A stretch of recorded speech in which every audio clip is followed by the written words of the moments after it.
안녕하세요. 방문각에서 간평 민법을 강의하고 있는 백운정입니다. 저희가 이 시간에 여러분들하고 같이 해볼 것은 수험생이 시험장 가서 문제를 풀 때 어떤 방법으로 풀어야 되느냐와 관련된 것들입니다. 그래서 시험장에 갔을 때는 우선 여러분들이 어려운 문제가 아니라 쉬운 문제부터 푸셔야 돼요. 그러기 위해서는 오늘은 이렇게 프로젝트를 써야 되니까 그렇다고 하지만 여러분들이 원래는 시험장 가면 이렇게 시험지를 받게 되실 거잖아요. 그러면 특히 이제 세 과목을 같이 보시게 되면 일단 여러분들이 이제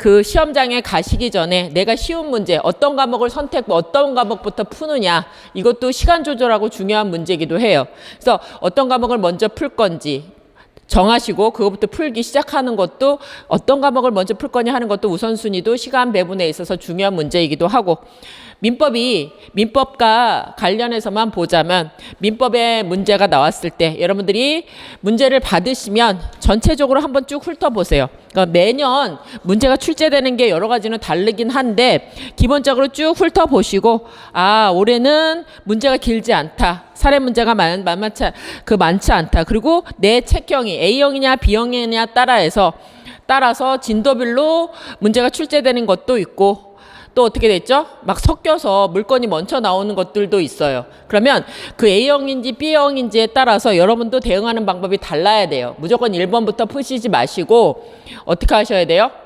내가 잘 알고 있는 거 그거부터 먼저 푸셔야 돼요. 그래서 지금 준비된 자료는 A형이에요. 그래서 거의 진도별로 문제가 배열되어 있어요. 이런 경우에 그냥 순서대로 푸셔도 큰 문제가 없어요. 그리고 제가 또 하나 한다면 사례 문제 같은 경우는 기본적인 것은 점수를 획득하시고 남았을 때 문제 푸는 형식을 취하라고 말씀드렸었죠. 그래서 그런 식으로 이제 해보도록 할게요. 그래서 지금은 프린트물 자체가 원래는 이렇게 시험지 갖고 해야 되는데 그렇게 하지 못하기 때문에 자료는 문제 하나당 보도록 하겠습니다. 그래서 전체적으로 보면 저의 원칙은 원칙대로 제가 문제를 푼다 하면 여러분들의 입장이라고 하면 일단 사례 문제는 나중에 푼다. 이걸 이제 기본으로 해서 문제를 풀어보도록 하겠습니다. 그래서 보통 같은 경우 어떻게 되죠? 여러분들이 시험장 가시면 타이머 놓잖아요. 그럼 타이머 놓고 타임 같은 거를 시계를 갖고 나가든지 세 과목을 갖고 있기 때문에 시간을 얼만큼 쓰는지 측정을 하시는 게 필요해요. 그래서 타이머를 누르시고 가볼까요?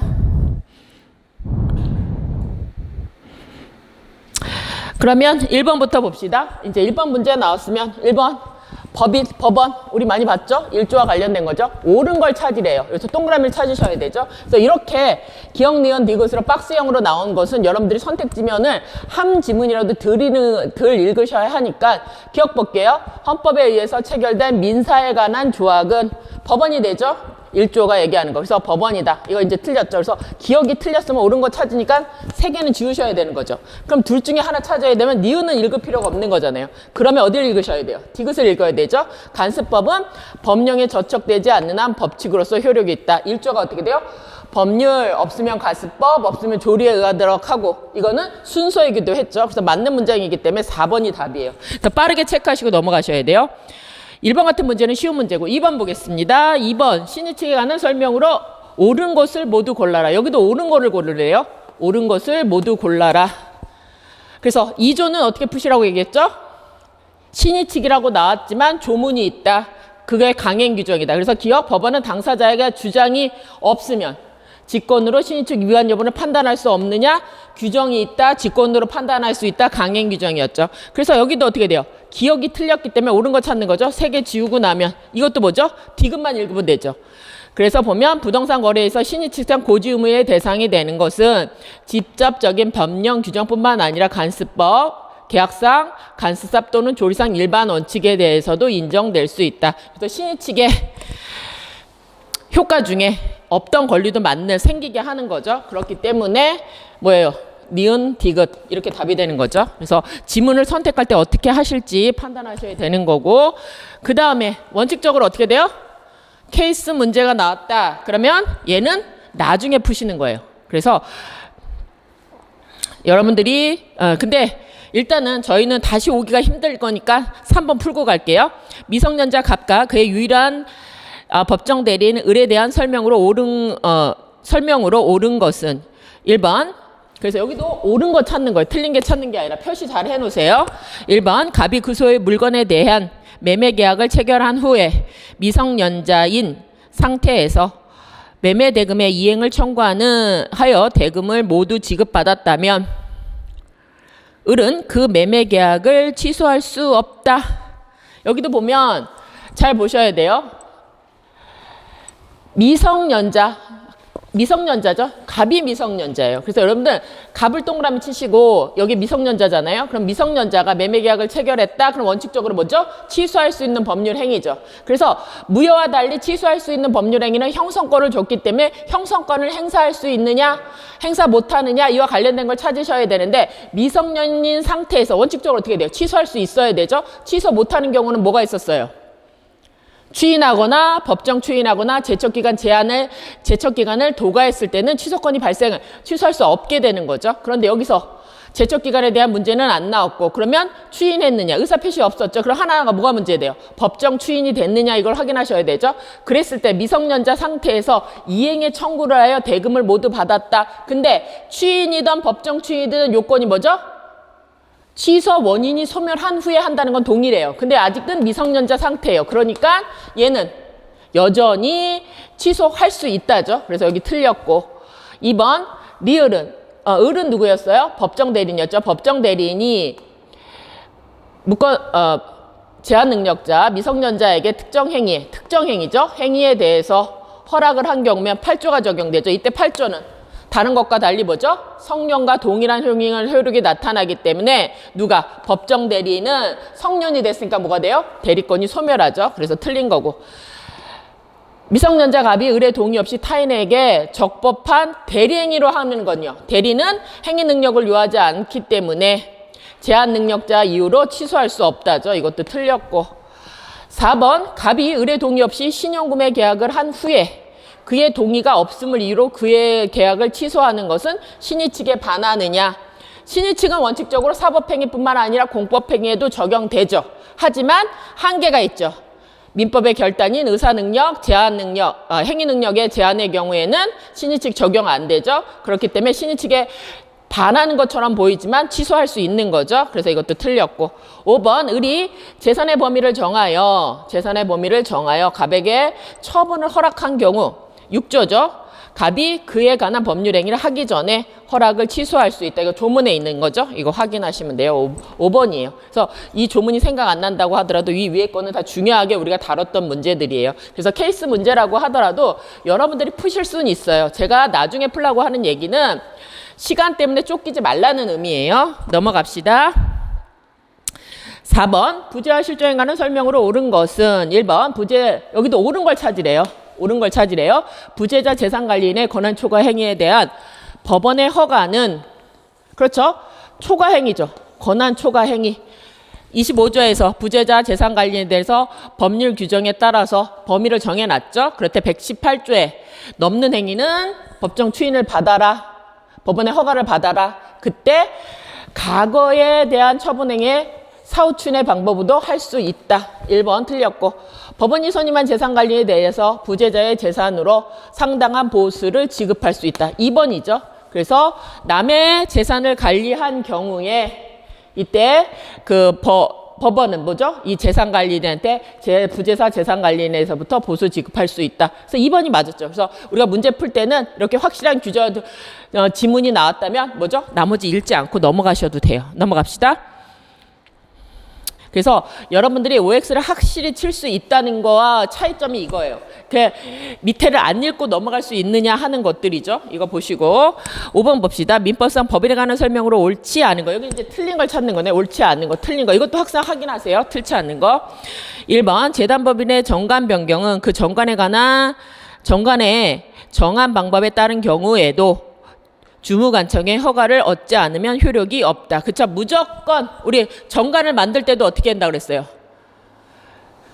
정관을 만들어서 주무관청의 허가를 받고 등기를 해야 되는 거죠. 그래서 정관을 변경할 때도 항상 주무관청의 허가를 얻어야 된다. 그리고 원칙적으로 재단법인은 원칙적으로 정관 변경 못해요. 하지만 예외적으로 정관의 방법을 변화할 방법을 정했을 때 가능하죠. 둘 다 확인하셔야 돼요. 맞고 2번 사단법인가 어느 사단과의 관련 사항을 의결하는 경우에는 원칙적으로 그 사원의 의결권은 없다. 이런 거죠. 특별관계, 그 이해상반관계에서 의결권 없다. 조문 확인하시는 거고 3번 사단법인의 자원 득실에 관한 규정은 정관의 필요적 기재사항이다. 그래서 정관의 필요적 기재사항이 7가지죠. 목, 명, 사, 자, 이, 사, 존. 그래서 거기 목, 명, 사, 사무소 소재지와 6호 사이는 그 사원의 득실 변경 규정은 필요적 기색 사항이죠. 이건 재단법인에는 그 6호 사유 적용 안 되지만 사단법인은 있다 하는 거 확인하시고 4번 민법상 법원의 청산 절차에 관한 규정에 반하는 합의에 의하여 자녀 재산 처분 행위는 특별한 사정이 없는 한 무효다. 왜 그렇죠? 법인의 청산 절차는 제3자와 관련이 있기 때문에 얘는 강행 규정이죠. 그래서 우리가 많이 했어요. 강행 규정은 그거에 위반했을 때 무효가 되죠. 맞는 규정이고. 5번 청산 중 법인의 청산인은 채권 신고 기간 내에는 채권자에 대해서 변제할 수 없으므로 법원은 그 기간 동안 지연 배상을 면하느냐, 법인은 그 면하느냐, 뭐죠? 이건 자기의 책임 사유죠. 그래서 뭐는 해야 돼요? 채권 신고 기간 안에 변제는 할 수 없다. 그건 자기 채무이기 때문에 뭐는 해야 돼요? 지연 배상을 해야 되죠. 그래서 5번. 그래서 여기도 여러분들이 이제 관련해가지고 여기를 알다기보다는 위에 내 지문을 알아서 5번을 맞히시는 거예요. 이것 자체를 모른다 하더라도 정확하게 모른다고 하더라도 위에 내 지문을 정확하게 아셔야 되는 지문들이었죠. 우리가 많이 했던 것들이니까. 특히 3번, 4번. 같은 경우나 저 정관 변경하고 같은 경우 다 우리가 많이 했던 것들이에요. 6번 넘어갑시다. 원래 6번도 케이스 문제라고 하면 나중에 푸시는 게 맞아요. 근데 지금 우리가 갔다가 오기가 그래서 그냥 풀겠어요. 6번 갑사단법인의 대표이사 을이 외형상 그 직무에 관한 행위로 병에게 불법 행위를 한 경우에 관한 설명으로 옳지 않은 것. 그래서 여기는 어떻게 돼요? 지금 법인에 무슨 책임을 묻는 거예요? 불법행위 책임을 묻는 거예요. 그래서 여기는 35조와 관련되는 거죠. 그랬을 때 지금은 계약 책임을 묻는 게 아니라 불법행위 책임을 묻는 것이기 때문에 여러분들이 이때 이 35조 법인의 불법행위 책임은 1항과 2항이 있다는 걸 확인하시고 1항의 법인의 책임과 관련해서는 누구 입장이죠? 피해자 보호를 위해서 인정된다는 걸 확인하셔야 되죠. 그래서 1번 을의 불법행위로 누구죠? 대표이사의 불법행위로 인하여 누가? 법인이 상대방에 대해서 손해배상을 치는 책임을 지는 경우에도 을은 병에 대한 자기의 손해배상 책임을 면하지 못한다. 조문이죠. 35조 1항 단서 조문에 있죠. 얘는 왜 책임진다고 그랬어요? 법인 자체가 불법 행위를 하는 게 아니라 법인의 대표자가 직무와 관련해서 행위를 했을 때 그것이 750조의 요건을 갖춰지면 그때 누구도 법인도 책임을 지는 거고 그렇다고 하더라도 누가 피해자를 보호하기 위해서 원래 을이 책임을 졌어야 되는 거에 갑도 책임을 준다고 하는 것이 갑이 면하지는 못한다. 이렇게 많이 했던 거죠. 조문.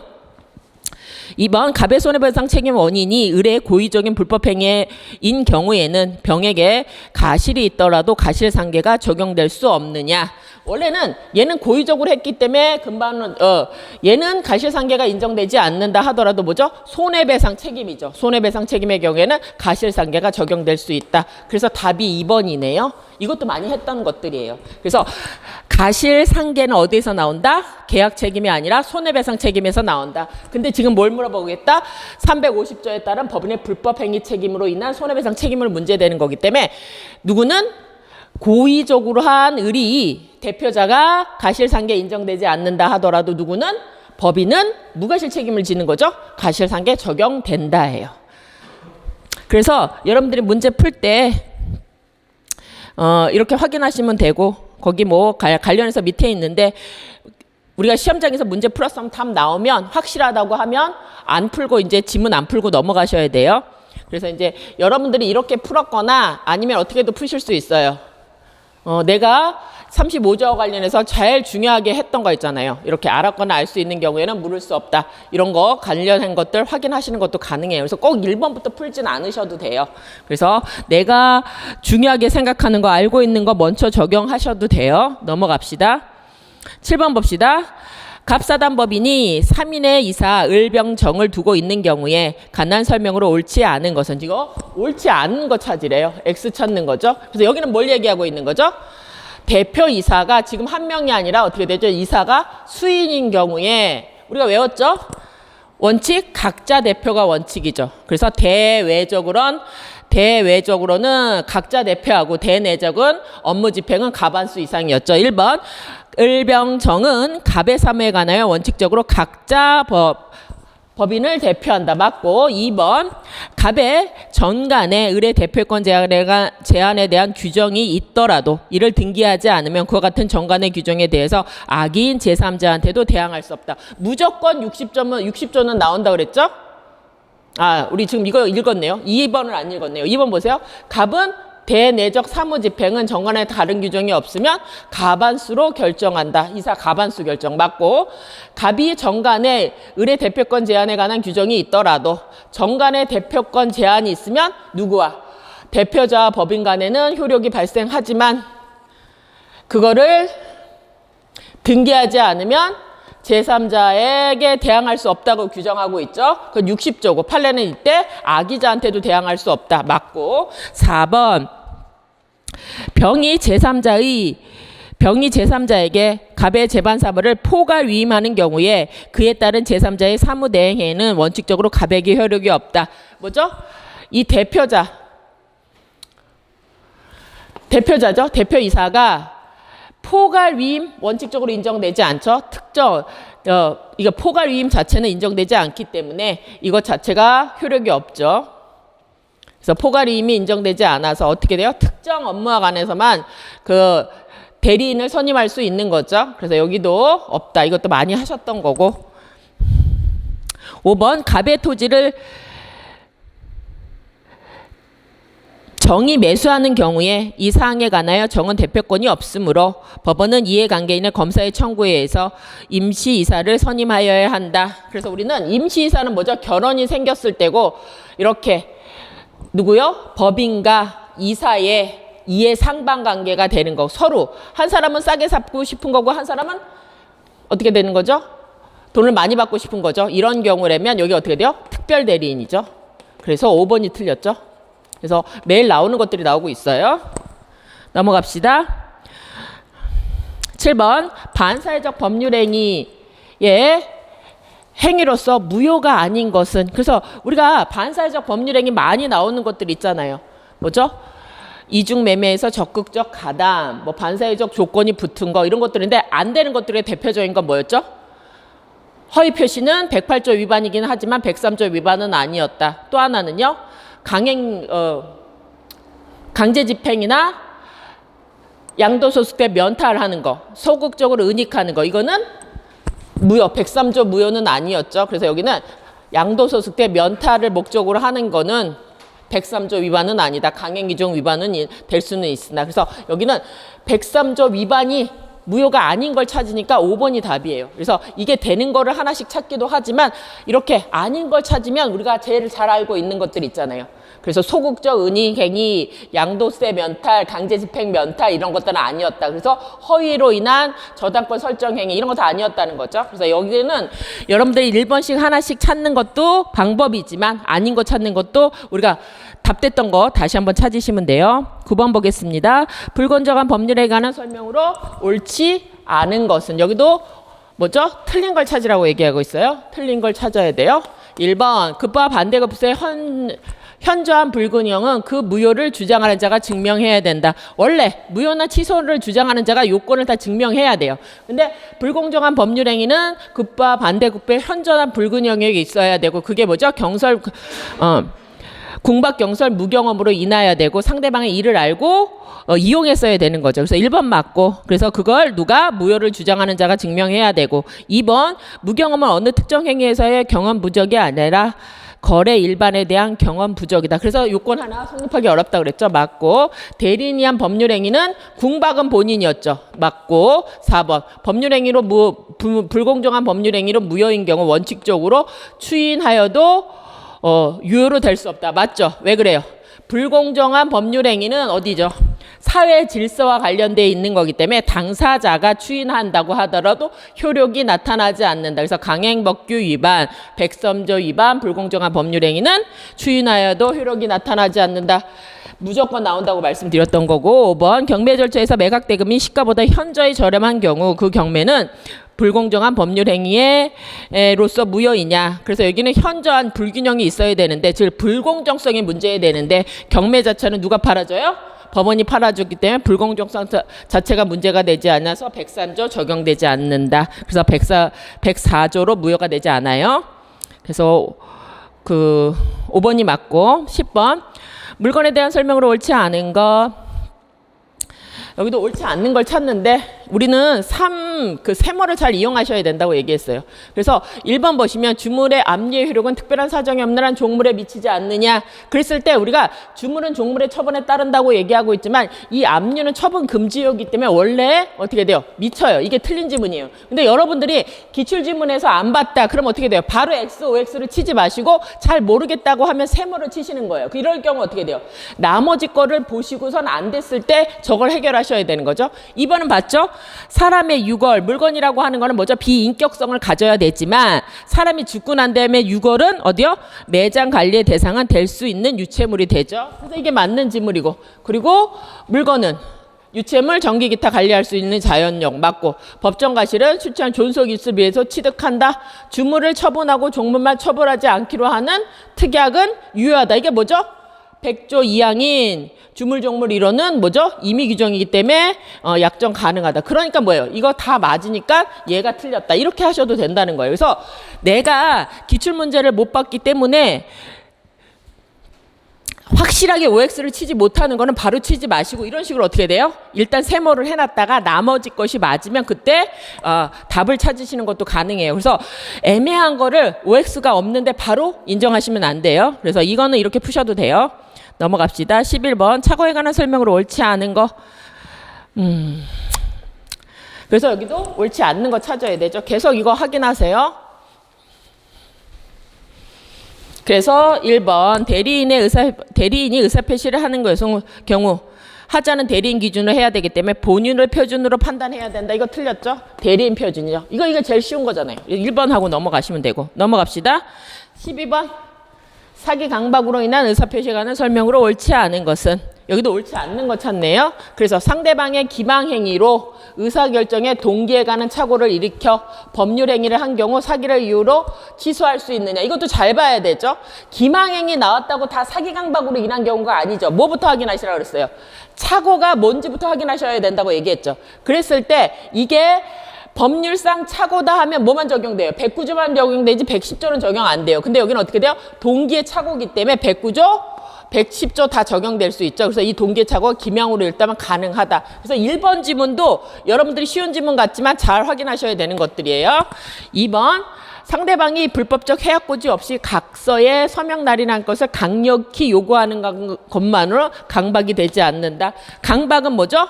의사행성 과정에 하자를 일으켰어야 돼요. 근데 해약을 고지했지만 상대방의 불법적인 해약의 고지 없이 각서에 서명 날인한 것을 요구한 것만으로는 강박에 해당되진 않아요.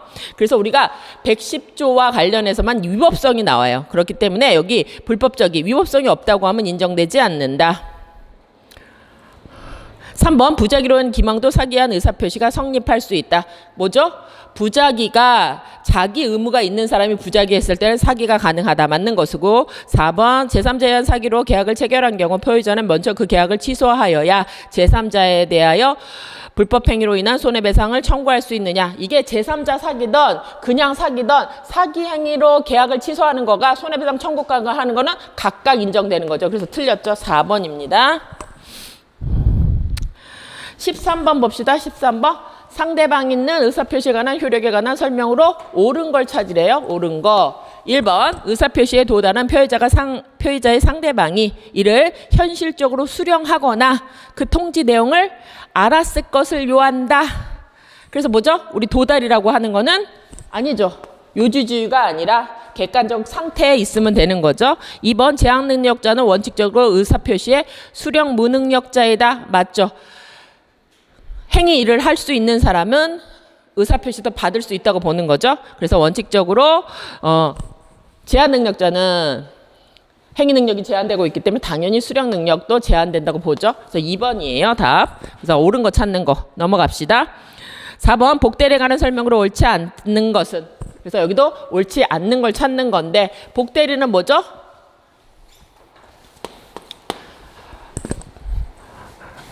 대리인이 선임한 본인의 대리인이죠. 1번 대리권이 소멸하면 특별한 사정이 없는 한 복대리권도 소멸한다. 왜 그러죠? 대리인이 선임했기 때문에 대리인의 대리권에 부정하죠. 그래서 대리권이 소멸하면 복대리권도 소멸한다. 복대리인의 대리권은 대리인의 대리권의 범위보다 넓을 수 없다. 똑같은 얘기죠. 분용하고 있다는 거. 그래서 맞는 지문이고 복대리인의 대리인에 대해서도 표현대리가 성립할 수 있죠. 복대리인도 뭐죠? 본인의 대리인이니까 복대리인이 대리권이 없으면 무권대리가 되고 그때 일정한 경우에 상대방이 요건을 갖추면 표현대리 인정될 수 있다. 그래서 3번이 틀렸죠.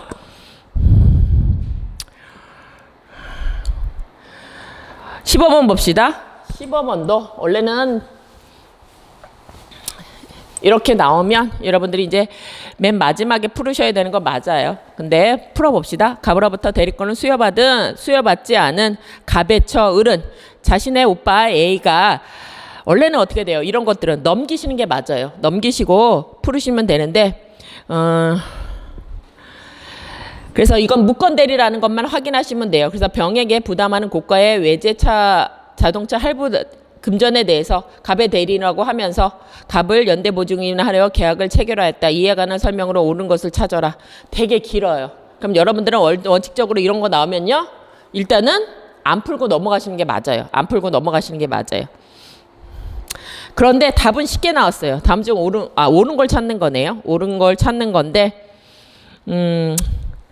원칙적으로 여러분들이 시험장 갔다면 이건 풀지 마세요. 넘어가세요. 16번 보세요. 시간 남으면 그때 풀으세요. 지금 우리 다 벌써 시간 되게 많이 썼어요.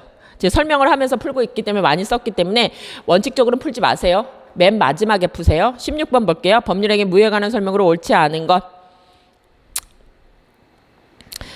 무효는 세 자문밖에 없었어요. 1번 매매계약이 약정된 매매대금의 가다로 인하여 불공정한 법률행위에 해당하는 경우 무효행위 전환에 관한 138조가 적용된다. 이거 되게 많이 했었잖아요. 103조와 관련해서 103조는 추인도 뭐 전환도 다 안 되지만 104조는 전환은 된다. 이거 좀 많이 나왔던 거고 2번 취소할 수 있는 법률행위를 취소한 후에도 무효인 법률행위 추인 요건과 효력으로 추인할 수 있다. 왜요?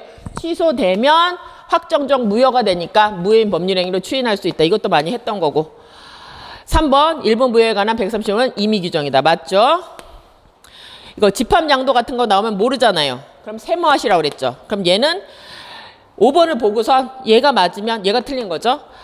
무효인 가등기를 유효한 가등기로 전용하기로 한 약정은 특별한 사정이 없는 한 그때부터 그렇죠? 그래서 우리가 무효행위의 그 추인 중에서 139조가 적용되는 예 중에 108조 그리고 무효인 가등기에 유형 문제가 있었던 거죠. 그래서 여기는 그때부터 장래여다. 이로써 가등기가 소급해서 유효로 전환되지 않는다. 이것도 했던 거죠. 그래서 4번이 틀린 지문이죠. 틀린 지문 이렇게 확인하시는 거예요. 이런 거 잘 모른다 하더라도 여러분들이 이렇게 푸시는 거예요. 그래서 세모해놓고 다른 게 다 맞기 때문에 옳다 이렇게 풀으시는 방법도 있어야 돼요. 그래서 모르는 걸 갖고 여러분들이 시험장에 가서 판단하시면 안 돼요. 17번 법률행위 취소에 관한 설명으로 옳지 않은 것. 취소할 수 있는 미성년자의 법률행위를 친권자가 추인하는 경우 그 취소 원인이 소멸한 후에 하여야 효력이 있다. 뭐라 그랬어요? 지금 누가 하는 거예요? 이거 옳지 않는 거 찾는데 취소할 수 있는 미성년자의 법률행위를 친권자가 추인하는 경우에는 얘는 뭐죠? 원래부터 취소 원인이 없었어요. 그렇기 때문에 이거 틀린 거죠. 그래서 1번이 맞습니다. 그래서 이런 것들은 정확하게 확인하셔야 돼요. 넘어갑시다. 18번 법률행위 조건에 관한 설명으로 여기도 옳지 않은 것을 찾으래요. 그래서 1번 조건 성취로 인하여 이익을 받을 당사자가 신의 성실에 반하여 조건을 성취하게 한 때에는 그러면 신뢰에게 반하는 행위였죠. 그렇기 때문에 뭘 주장할 수 있어요? 반대 사실. 상대방은 그 조건이 성취하지 아니한 것으로 주장할 수 있다. 맞고 2번 법률행위 당시 이미 성취한 조건. 이걸 우리가 뭘로 바꾸죠? 이미 성취한 조건, 기성 조건이죠. 그래서 기, 해, 무죠. 그러면 뭐죠? 기성 조건이 해지 조건하고 합쳐지면 무효인 법률행위죠. 그래서 2번이 틀렸다. 그래서 우리가 기해무, 불정무 이거 외우셨던 거 이때 쓰셔야 되는 거고 19번 소멸시효 기산점에 관한 설명으로 옳지 않은 것은 여기도 아는 것이에요. 옳지 않은 거. 그래서 이거 많이 나온다고 그랬죠. 조문에 있는 거. 부작위를 목적으로 한 법률행위는 위반할 때 동시항변권이 붙은 법률행위는 항변권이 붙은 거는 권리를 행사하는 건 상관없기 때문에 이행기 도래한 때 맞고 이행불능으로 인한 소행은 이행불능시 맞고 갑이 자기 소유의 건물의 매도 시 그 이익을 을에게 분배하기로 정하고 잘 모르겠어요. 그럼 세무하시라고 그랬죠. 5번 기한에 이긴 채권의 이행기가 도래한 후 채권자하고 채무자가 기한을 유예하는 합의를 한 경우 원래는 기한이 있으면 기간 도래할 때 하는데 유예 합의가 있기 때문에 어쩌죠? 뒤로 미뤄진 거죠. 그래서 변경돼 이행기에 도래한다. 그러니까 맞으니까 틀린 거 찾는 거 4번 이렇게 하시는 거예요. 그래서 새로 나온 건데 되게 어렵게 하는 것들은 어떻게 돼요? 세모표 하시고 문제 풀으시는 거 잊지 말아야 돼요. 그래서 1, 2, 3번, 5번 같은 경우에는 정확하게 확인하셔야 되는 거고 4번은 사실 저거는 특별한 문제이기 때문에 모르셔도 상관없던 지문이었어요.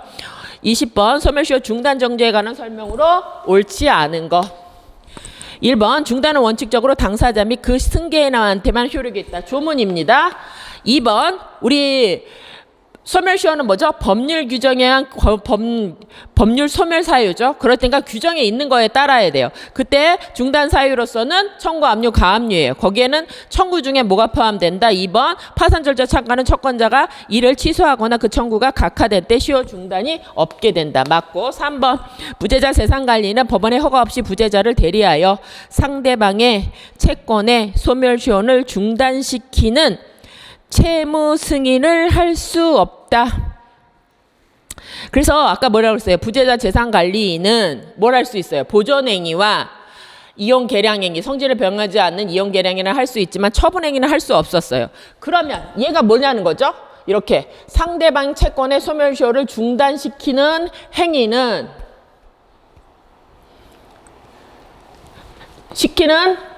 중단시키는 채무의 승인은요?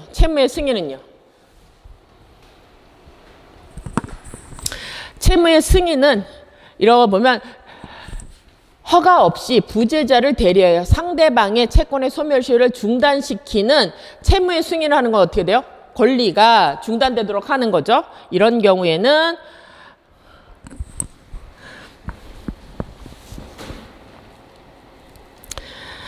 이거는 중단시키는 승인이죠. 그래서 이건 처분행위에 해당하지 않기 때문에 이때 할 수 없다. 이게 틀린 지문이죠. 그래서 중단 정지와 관련해서는 그 부분 확인하시는 거고. 그래서 4번, 5번은 뭐죠? 조문이에요. 그래서 이런 것들도 여러분들이 하시면서 확인하는 거 잊지 마세요. 우리가 다 조문에 있던 것들이고 21번 볼게요. 부동산 등기에 관한 설명으로 옳지 않은 거 물권법이죠. 그래서 여기도 옳지 않는 거 찾고 있어요. 옳지 않는 거. 그래서 가등기된 법률의 이전 등기는 부기등기 형식으로 할 수 있다. 맞고 2번 근저당권 등기가 원인 없이 말소된 경우 그 회복 등기가 맞춰지기 전이라도 말소된 등기의 등기 명의인은 적법한 권리자로 추정된다. 이건 뭐죠? 등기 자체가 효력 발생 요건이지 존속 요건은 아니기 때문에 이미 권리가 생겼다면 원인 없이 말소된 경우도 적법한 권리자로 추정된다. 3번 청구권 보존을 위한 가등기에 의해서 본등기가 격려되면 본등기로 인한 물권 변동의 효력은 가등기한 때로 소급하여 발생한다. 우리가 얘기했죠. 가 들어간 거는 뭐죠? 가짜 등기이기 때문에 가등기는 뭐죠? 물권 변동을 일으키는 등기가 아니죠. 그래서 물권 변동은 언제? 본등기할 때도 일어나지 소급하지는 않는다. 3번 이것도 되게 많이 봤던 지문이에요. 22번 물권적 청구권에 관한 설명으로 옳지 않은 것. 여기도 옳지 않은 거죠. 그래서 물권적 청구권은 점유권에 기한 물권적 청구권과 소유권에 기한 물권적 청구권이 있죠. 1번 지역권자는 지역권을 방해하는 자에 대해서 방해 제거를 청구할 수 있다. 지역권은 점유하지 않기 때문에 반환 청구권을 할 수 없지만 반환 방해 제거 청구는 인정되는 거고 간접 점유자는 제3자의 점유 침해에 대해서 물권적 청구권을 행사할 수 있다. 간접 점유자는 사실상 지배하지 않지만 점유자죠. 그래서 점유보호 청구권 인정된다. 3번 직접 점유자가 임의로 점유를 타인에게 양도한 경우에는 그 점유 이전이 간접 점유자의 의사에 반하더라도 간접 점유자의 점유가 침해된 것에 해당하지는 않는다. 그래서 간접 점유자는 점유보호 청구권이 인정된다고 하더라도 직접 점유하지 않겠대. 누구를 기준으로 침해 여부를 판단한다? 직접 점유자를 이유로 판단하기 때문에 임의로 점유를 이전했기 때문에 침해 자체가 없는 거죠. 그래서 해당하지 않는다. 4번 부동산 양도담보의 피담보 채권 전부를 변제했음을 이유로 양도담보권 설정자가 행사하는 소유권 이전 등기 말소 청구권은 소멸시효에 걸린다. 이것도 잘 보셔야 되죠. 여기는 뭐가 됐어요? 누가 하는 거예요? 말소 등기 청구권은 항상 뭐라 그랬어요? 이건 물권적 청구권이라고 얘기했었잖아요. 이렇게 풀으셔도 돼요. 말소 등기 청구권은 뭐에 기해서 하는 거예요? 소유권에 기해서 내 걸 침해했으니까 등기를 말소해라 하는 거예요. 그래서 항상 말소 등기 청구권은 물권적 청구권이에요. 근데 물권적 청구권은 소유권이 존재하는 한 소멸시효에 걸리지 않는다죠. 그래서 4번이 맞는 거예요. 그래서 여기는 잘 내용을 못 넣는다 하더라도 그럼 이게 양도담보라서 난 잘 모른다 그러면 어떻게 돼요? 세모하시고 5번을 읽으셔야죠. 그래서 민법 205조 2항에 정한 점유물 방해 제거 청구권의 행사를 위해서는 1년의 제척기간 출소기간이다. 우리가 많이 했던 거잖아요. 점유보호 청구권은 행사기간이고 제척기간이고 출소기간이다 했던 거니까 이거를 못 풀겠다 잘 모르겠다 하면 세모 채워 놓으셨다가 이것까지 맞으니까 4번이 맞다 이렇게 하실 수도 있는 것들이에요. 근데 우리가 배운 것 중에 그 등기 청구권 중에 말소 등기 청구권은 항상 물권적 청구권이었다는 거예요. 이전 등기 청구권은 진정명의 회복을 위한 이전 등기 청구권이 있기 때문에 물권적 청구권과 채권적 청구권이 같이 존재할 수 있지만 말소 등기 청구권은 소유권에 기한 물권적 청구권이다. 그러니까 소멸시효 걸리지 않는다. 넘어갑시다. 23번 볼게요. 갑이 20년간 소유유서로 평원 공연하게 을소이의 X토지를 점유한 경우에 관한 설명으로 옳은 것을 모두 고른 것은 그래서 점유취득 시효죠. 점유취득 시효라고 할 때 지금 옳은 걸 고르라고 했죠. 옳은 걸 고르시면 X토지가 미등기 상태라면 갑은 등기 없이도 X소유권을 취득하느냐 뭐라 그랬어요. 245조 법률 규정에 의한 물권 취득 법률 규정으로 인한 물권 취득이지만 등기가 요하기 때문에 이거 아니죠. 그래서 기억타 옳은 걸 찾아니까 빼면 뭘 읽으셔야 돼요? 니은만 읽으면 되죠. 이때 을은 갑에 대해서 점유로 인한 부당이득 청구권 행사할 수 있어요. 여기는 왜죠? 부당이득 아니잖아요. 몇 조? 204조 245조에 기한 권리이기 때문에 부당이득 아니죠. 그래서 답은 디귿이 돼야 되죠. 그래서 청구할 수 있다. 이거 틀린 거고 그래서 디귿은 읽지도 않아도 되잖아요. 넘어가시고 24번 첨부에 관한 설명으로 옳지 않은 것 1번 주정에 구별할 수 있는 동산들이 부합하여 분리에 가다한 비용을 요하는 경우 그 합성물의 소유권은 주된 소유의 동산 소유자에게 속한다. 그래서 동산의 경우에는 어떻게 돼요? 동산과는 주정에 구별이 있으면 누구 거예요? 주된 동산 소유권자죠. 맞고 2번 타인의 권한에 의해서 부동산에 부속시킨 동산이 그 부동산과 분리되면 경제적 가치가 없다. 그럼 부합이 된 거죠. 그러니까 부동산 소유자가 된다. 맞고 그럼 부동산 부합이 된 거고 3번 양도담보권자 우린 모른다. 세모 해놓으시고 4번 타인의 동산에 가공한 경우 가공으로 인한 가액의 증가가 원자재로 가격과 현저히 다하겠다. 원래는 누구 거? 원자재 소유되지만 가공자 소유자로 된다. 맞고 5번 건물 증축된 부분이 기존 건물에 부합하여 기존 건물과 분리하여서는 별개의 독립된 효용성을 갖추지 못했다. 그럼 이건 어떻게 돼요? 그냥 부합됐다. 구성 부분이 된 거잖아요. 그럼 기존 건물에 대한 경매 절차에서 경매의 목적물로 평가되지 못한 경우라 하더라도 어떻게 돼요? 여기는 저당권의 효력 뭐하고 358조 부합물과 종물에 미치죠. 그러니까 당연히 어떻게 돼요? 경매 목적물로 취득할 수 있다는 거죠. 그래서 뭐예요? 다 맞기 때문에 이 양도담보하고 관련한 거 틀렸다 이렇게 푸셔도 돼요. 그래서 이렇게 양도담보 이런 거 모르는 게 나왔다 하더라도 여러분들은 어떻게 돼요? 세모 표시하시고 답은 이렇게 해석하시라는 거예요. 그래서 굳이 어려운 거를 막 그 시간에 해서 풀지 마시라는 거예요. 저거 안 풀어도 해결될 수 있다는 얘기예요. 25번 선의측에 관한 설명으로 옳지 않은 것은 그래서 선의취득 1번 경매로 의해서는 동산을 선의취득할 수 없느냐? 아니죠. 경매도 매매예요. 그래서 유효한 거래 행위만 있으면 돼요. 그래서 이거 1번. 그래서 1번 답 맞고 넘어갑시다. 주의토지 통행권에 관한 설명으로 옳지 않은 것. 1번 토지에, 여기도 옳지 않은 거죠. 토지의 분할로 주의토지 통행권이 인정되는 경우 통행권자는 분할 당사자인 통행지 소유자의 손해를 배상하지 않아도 되죠. 그래서 원래는 219조에서 주의토지 통행권이 발생한다고 하더라도 어떻게 돼요? 보상이 원칙이죠. 하지만 토지 분할이나 일부 양도의 경우에는 무상이죠. 그때 당사자 간에는 무상이에요. 그래서 1번 맞고 넘어갑시다. 그래서 확실히 암기가 된 거는 1초도 안 걸려요. 2번 점에 관한 설명으로 옳은 거 찾으래요. 1번 미등기 건물의 양수인은 그 건물에 관한 사실상 처분권을 보유하더라도 건물 부지를 점유해 있다고 볼 수 없다. 이거 틀렸죠. 왜요? 원래는 누가 가져요? 건물 부지는 건물 소유자가 갖는 거지만 이게 사실상 보유 그 처분권을 갖고 있다면 건물 부지를 점유했다고 볼 수 있는 거죠. 2번 건물 공유자 중 일부만이 당해 건물을 점유하고 있는 경우 그 건물의 부지는 건물의 공유자 전원이 공동으로 점유하는 것으로 볼 수 있다. 왜요? 소유자가 갖는 거기 때문에 현실상 점유하는 게 아니라 소유자 전원이 점유하는 것으로 볼 수 있다. 2번이 맞는 거예요. 그래서 이게 공유관계 보시면 돼요. 나머지도 다 중요한 거지만 우리가 다 알고 있는 것들이에요. 그래서 확실하게 알고 있으면 여러분들이 OX 칠 수 있으면 넘어가시면 돼요. 28번 같은 경우에도 나올 거예요. 근데 케이스 문제잖아요. 그럼 여러분들은 원칙적으로 어떻게 한다고 그랬어요? 넘기시는 게 맞아요. 넘겼다가 시간 남으셨을 때 하는 거예요. 그래서 28번도 가불병, X토지를 각각 7분의 1, 7분의 2, 7분의 4 지분으로 공유가 있다는 설명으로 옳지 않은 거. 그래서 가반수 지분권자는 누구밖에 없어요? 병밖에 없어요. 가반수 지분권자 하나만 체크하시면 되죠.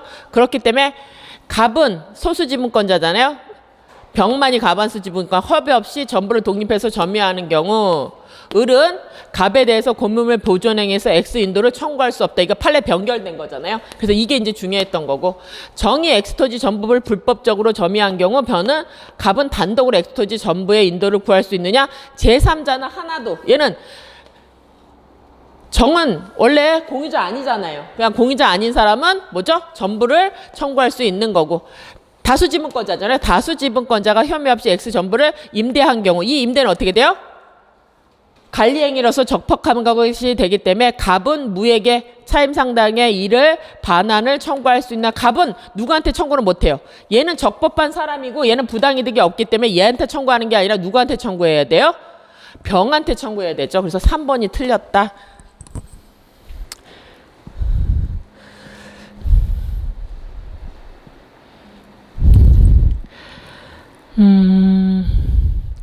29번 볼게요. 그래서 29번 공유물 분할에 관한 설명으로 옳지 않은 거. 우리가 이제 열심히 했던 거잖아요. 1번 공유물 분할 청구권은 청구권이지만 형소권에 해당한다. 맞고 2번 공유관계가 존속 가능한 공유물 분할 청구권만이 독립해서 수요로 소멸하지 않는다. 부정하는 권리들이 그렇죠. 맞고 3번 부동산의 일부 공유 지분 위에 저당권이 설정된 후 그 공유 부동산이 현물 분할된 경우 저당권은 원칙적으로 저당권 설정자의 분할된 부분에 집중된다. 물건은 뭐라 그랬어요? 물건하고 나하고 관계예요. 사람을 따라가지 않아요. 그래서 집중되지 않죠. 3번 답입니다. 30번 봅시다. 간습법상 법정지상권에 관한 설명으로 옳지 않은 것. 간습법상 법정지상권은 뭐죠? 처분 등이 있을 때 토지와 토지 위에 건물이 있었고 건물과 토지가 동일인 소유였다. 그런데 둘 중에 하나가 소유권자가 바뀌었을 때 인정되는 거죠. 1번 토지 또는 그 지상 건물의 소유권이 강제 경매 절차로 인하여 매수인에게 이전된 경우. 그래서 여기 간습법상 법정지상권은 임의경매가 아니라 강제경매의 경우에 적용되죠. 이것도 처분에 해당하죠. 이랬을 때 동일인 판단 실전은 뭐죠? 매각대금 완납시가 아니라 뭐죠? 압류시죠. 그래서 여기 압류인데 매각대금 완납 여부로 판단한다. 그래서 1번 틀린 거죠. 그래서 1번이 답입니다. 그래서 강제경매는 중요하다고 그랬어요. 강제경매 자체가 처분에 해당하느냐 이거 보셔야 되는 거죠. 임의경제와 달리 강제경매 자체는 처분에 해당한다. 그리고 이때 기준은 압류다. 근데 요새 앞으로 출제될 거 어떻게 되세요? 압류 앞에 가압류가 있으면 가압류, 가압류 앞에 저당권이 있으면 그 저당권을 가지고 판단하게 된다 하는 거. 31번 볼게요. 지역권에 관한 설명 볼게요. 옳지 않은 거. 지역권. 1번 통행지역권은 점유취득시효는 승역지 위에 도로를 설치하여 늘 사용하는 객관적 상태를 전제로 한다. 맞죠? 통행지역권에 대한 점유취득시효는 인정돼요. 근데 지역권에 관한 특히 어떻게 돼요? 계속되고 표현된 것과 관련해서 인정되고 특히 통행지역권은 어떻게 돼요? 개설했어야 인정되는 거죠. 그래서 이건 맞는 것이고 2번 요역지 공유자 등 1인이 지역권을 취득할 때는 다른 공유자들 이를 취득한다. 그래서 지역권은 유지되는 쪽으로 확인하시면 돼요. 그래서 한 명이라도 취득하면 다 취득하는 거고 3번 요역지 공유자는 이들이 1인에 의한 지역권 소멸시효의 중단은 다른 공유자한테는 효력이 없느냐. 이거 잘 보셔야 되죠. 왜 그래요? 요역지 공유자든 1인이 지역권의 소멸시효의 중단은 다른 공유자한테는 효력이 없느냐. 이거 어떻게 돼요? 그것도 조문 잘 보셔야 돼요. 4번에 보세요. 4번 보시면 점유로 인한 지역권 취득 시효의 중단은 지역권에 행사하는 모든 공유자의 사유가 있지 않으면 그 효력이 없느냐. 여기 보시면 점유로 인한 지역권의 취득 기간의 중단이에요. 여긴 취득하는 거를 못하게 하는 거예요. 그렇기 때문에 어떻게 돼요? 한 사람이 아니라 모든 사람의 효력이 있어야지 효과가 나타나요. 이거하고 3번 보시는 것처럼 요역지의 공유자 중 1인에 의한 지역권의 소멸시효 중단. 이거는 뭐죠? 지역권이 소멸하는 걸 중단하는 거잖아요. 그러니까 지역권이 소멸하는 것을 중단하는 것이기 때문에 이거는 다른 소유자한테 효력이 있는 거죠. 그래서 이게 요것도 두 개를 확인하셔야 돼요. 그래서 31번과 관련된 부분은 조문이에요. 조문인데도 우리가 헷갈려요. 그래서 여기는 취득을 방해하는 건지 취득을 하게 하는 건지. 그래서 취득하는 거는 한 사람의 효과 있는 것도 다 인정되지만 취득을 방해하는 것 자체는 모든 사람한테 효과가 있어야 된다 하는 거 확인하시고 31번 봅시다. 전세권 이거 옳지 않은 거. 이것도 쉽죠? 금의 지급은 전세권의 요소죠. 이게 지료하고 다른 거고 2번 기존 채권으로 전세금의 지급을 가름할 수도 있는 거고 3번은요. 하지만 농경지는 전세권의 목적으로 할 수 없다. 조문이죠. 왜요? 이거는 농지법에 적용이 됩니다. 넘어갑시다. 33번도 전세권이네요. 전세권에 관한 설명으로 옳지 않은 거. 타인 토지 위에 있는 건물의 전세권을 설정할 경우에 전세권의 효력은 그 건물의 소유를 목적으로 하는 지상권에 미친다. 이거 조문이죠. 304조. 2번 건물 전세권 설정자가 건물의 존립을 위한 토지 사용권을 갖지 못하여 그가 토지 소유권자의 건물 철거 등의 청구에 대항할 수 없는 경우에 전세권자는 토지 소유권자의 권리 행사에 대항할 수 없다. 여기도 우리가 여기는 조문이니까 당연히 여러분들이 아셔야 되는 거였고 이것도 마찬가지예요. 건물 전세권 설정자가 건물에 존립한 토지 사용권을 처음부터 가지지 못했어요. 그렇기 때문에 토지 소유권자가 건물 청구를 하는 경우에 있어서 전세권자는 누구의 권리를 행사해야 되는 거예요? 전세권 설정자의 권리를 대신 행사하는 거기 때문에 얘가 대항할 수 없으면 전세권자도 대항할 수 없는 거죠. 3번 지상권자를 가지는 건물 소유자가 그 건물의 전세권을 설정하였으나 그가 2년의 지료를 지급하지 아니하였음을 이유로 지상권 설정자가 지상권의 소멸을 청구하는 경우 전세권자의 동의가 없으면 지상권은 소멸되지 않느냐. 여기도 마찬가지예요. 누구가 권리냐 하는 거예요. 지상권자를 가지는 건물 전세권자가 그 전세권을 설정했어요. 그러면 얘는 어떻게 돼요? 전세권자도 그 지상권을 쓸 수 있는 건 맞아요. 그런데 2년 이상 지료를 납부하지 않으면서 지상권 설정자가 땅 주인이죠? 지상권 설정자가 지상권의 소멸을 청구하는 거는 이건 누구 권리예요? 지상권 설정자가 하는 권리잖아요. 그래서 이때는 전세권자 동의 필요 없다죠. 그래서 이거 또 확인하세요. 누구 권리인지 형성권이다 하는 거. 그래서 잘 모르시면 4번이나 5번을 읽어보시면 되죠. 그래도 확인하시고 34번 민사유치권에 관한 갑에 관한 설명으로 옳지 않은 것. 유치권이에요. 1번 갑이 수취한 유치물의 가실은 먼저 피담보 채권의 원본에 충당하고 그 잉여가 있으면 이자에 충당한다. 그래서 유치권은 원래는 뭐예요? 용익물권이 아니지만 가실 수취권이 있는데 이때는 사용 수익하는 게 아니라 변제에 충당하는 거죠. 그때 변제 충당은 어떻게 돼요? 이자에 충당하고 남은 게 있을 때 그 원본에 충당하는 거죠. 그래서 틀렸죠. 그래서 1번이 답되는 겁니다. 그래서 이렇게 맞는 것들이 있으면 바로바로 넘어가시면 돼요.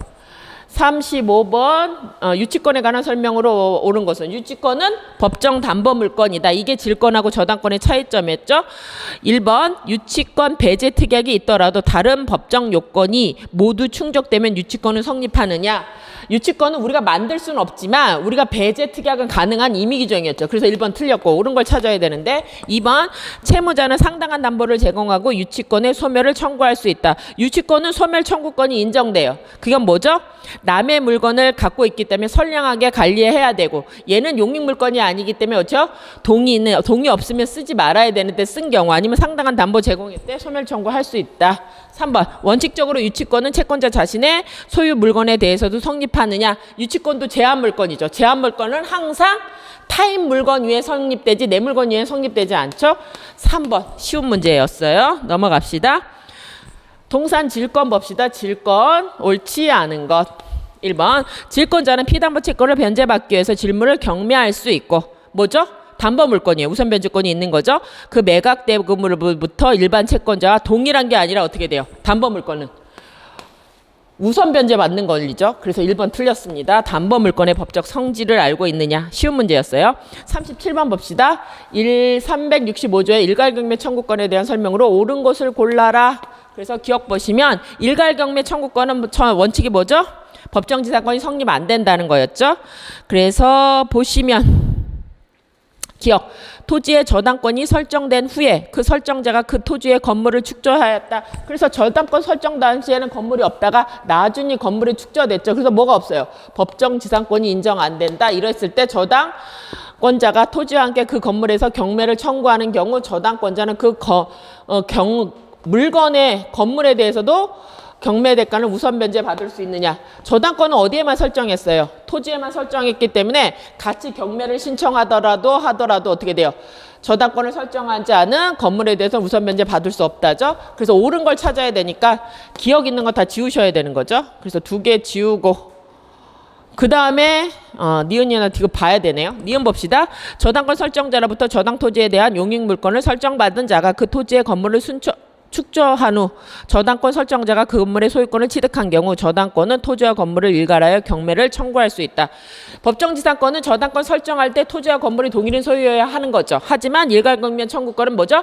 경매를 할 때 동일인 소유여야 해요. 그래서 처음부터 저당권 설정자가 건물의 소유권도 가져야 되는 게 아니라 이렇게 용익물권을 취득한 사람이 축조한 건물을 이전받았을 때도 인정된다죠. 그래서 니은은 되는 거죠. 니은은 맞는 거니까 이거 하나 줄여야 되고 디귿 봐야 되네요. 토지에 저당권을 설정한 후 그 설정자가 토지에 축조한 건물의 소유권을 제3자에게 이거 틀린 거죠. 아까 뭐라 그랬어요? 저당권 설정할 때는 동일인이 아니었다 하더라도 경매할 때는 어떻게 돼요? 동일이어야 되는데 건물은 딴 사람한테 팔았잖아요. 그럼 인일관경에 청구할 수 없다. 맞는 거죠. 그래서 4번이 답이네요. 366조 법정지상권에 관한 설명을 옳은 것을 모두 고른 것. 법정지상권은 아까 얘기한 대로 뭐였었죠? 저당권 설정 당시에 토지와 건물이 동일한 소유면 되는 거죠. 그러면 그 건물 자체는 기억, 미등기 건물 소유를 위해서도 법정지상권 인정된다. 그래서 옳은 거 찾는가? 요거 틀리고 뭐 보셔야 돼요? 다 봐야 되네요. 옳은 거 찾아야 되니까. 2번 니은 당사자의 지료에 관하여 합의한 사실이나 법원에 의해서 지료가 결정된 사실이 없다면 법정지상권자가 지료를 지급하지 아니었다 하여도 지료 지급을 지체한 것으로 볼 수는 없다. 그래서 법정지상권하고 지상권하고 차이점이 뭐죠? 지상권은 지료가 요건이 아니었지만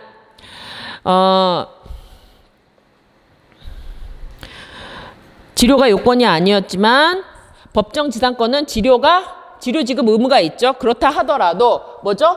지료를 지급할 날이 정해지지 않았다면 X나 날짜가 정해지지 않았다면 지체한 것이라고 볼 수는 없죠. 그래서 니은은 맞고 니은 맞죠? 그래서 우리가 옳은 걸 찾으라고 얘기했죠. 기억 니은.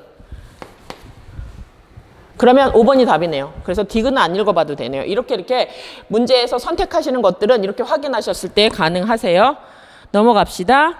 근저당권에 관한 설명으로 옳지 않은 것. 그래서 근저당권하고 관련돼서는 주로 확정 시기가 나오죠. 옳지 않은 거. 여기는 쉬워요. 1번 근저당권의 존속기간이나 결산기를 정한 경우 원칙적으로 결산기가 도래하거나 존속기간이 만료한 때 확정된다. 2번 근저당권의 존속기간을 정하지 않았어요. 그러면 어떻게 막정할 거냐. 확정바문에 다른 약정이 없으면 언제든지 해지의 의사표시 우리 그만하자 했을 때 확정 가능하다. 3번 근저당권자가 피담보채권 불이행을 이유로 경매를 신청한 경우 경매 신청 시에 근저당권자의 피담보채권이 확정되네. 여기는 어떻게 돼요? 근저당권자 자신이 경매를 신청한 경우에는 언제? 경매 신청할 때 확정되죠. 그런데 다른 사람이 신청할 때는 언제? 매각대금 완납 시에 완정돼. 그래서 후순위 권리자가 경매 신청할 때는 후순위 권리자가 후순위 권리자의 피담보 채권에는 경매 신청할 때지만 선순위 권리자는 자기가 신청한 거 아니니까 매각대금 완납할 때 인정된다. 다 맞았네요. 그러면 5번이 답이네요. 그래서 공동근저당의 목적물 중 일부의 부동산에 대해서 제3자가 신청한 경매 절차에 소극적으로 참가해서 우선 변제 받았다. 나머지의 경우에서 당연히 확정된 건 아니다. 그래서 여기는 안 읽어보셔도 5번 정도 이제 확인하시면 되는 거고. 마지막 문제 볼게요. 저당권에 관한 설명으로 옳지 않은 것은. 그래서 여기도 보시면 옳지 않는 거 찾는 거잖아요. 그래서 저당권은 그 담보한 채권과 분리하여 타인에게 양도하거나 다른 채권에 담보로 하지 못한다. 이건 뭐죠? 저당권의 부정성에 관한 얘기죠. 이거 조문도 중요한 거고 열심히 보신 거고. 2번 저당권의 소유권을 취득한 제3자는 우리가 제3취득자죠. 그 저당물에 대한 저당권의 실행의 경매 절차에서 경매인이 될 수 있다. 그래서 우리가 제3취득자한테 인정되는 것 중에 하나가 경매인이 될 수 있는 특별조문이 있다는 거. 3번 특별한 사정이 없는 한 건물에 대한 저당권의 효력은 그 건물의 종된 권리인 건물 소유를 목적으로 한 지상권에도 미친다. 맞죠? 그래서 이게 100조 2항이 적용되는 경우이고 구체화된 경우이고. 4번 전세권을 목적으로 한 저당권이 설정된 후 전세권이 존속기간 만료로 소멸하면 저당권자는 전세권 반환 채권에 대해서 물상대의를 행사할 수 있다. 왜 그래요? 저당권은 용익물권에다가 설정된 것인데 기간 만료로 용익물권이 소멸하면 저당권도 소멸하는 거죠. 근데 이때 물상대의는 할 수 있는 거죠. 그래서 5번이 맞네요. 5번이 틀린 지문이네요. 그래서 5번이 틀린 지문이다. 그래서 이건 뭐죠? 더 정확하게 풀었으면 얘 안 읽어봐도 되죠? 근데 우리가 압류가 이루어져야 되는데 이때 제3자가 압류하는 건 특정성 확보를 위한 거기 때문에 스스로 압류를 하지 않아도 된다죠. 그래서 이렇게 완전하게 여러분들이 문제 푸는 것처럼 하지는 못했어요. 그런데 시험장에 갔을 때는 우리가 보는 것처럼 이렇게 문제 푸시는 것이 아니라 시험지 갖고 문제 푸실 거잖아요. 그러면 여러분들이 내가 필요한 거 원하는 것부터 먼저 푸세요. 그래서 지금은 설명을 하면서 우리가 문제가 풀었기 때문에 시간이 많이 걸리는 거지. 여러분들이 눈으로 확인하시고 문제를 풀면 확실히 OX가 돼 있으면 짧은 시간에 확인할 수 있어요. 그래서 생각보다 많은 시간이 걸렸는데 제가 욕심을 부려서 그런 거예요. 여러분들이 시장을 가셨을 때는 눈으로 보시고 확인하시고 1번 문제 보였으면 풀시면 돼요. 그래서 의도한 거는 좀 달라지긴 했지만 여러분들이 설명하신 방법처럼 그렇게 확인하시면 됩니다. 예, 수고하셨습니다.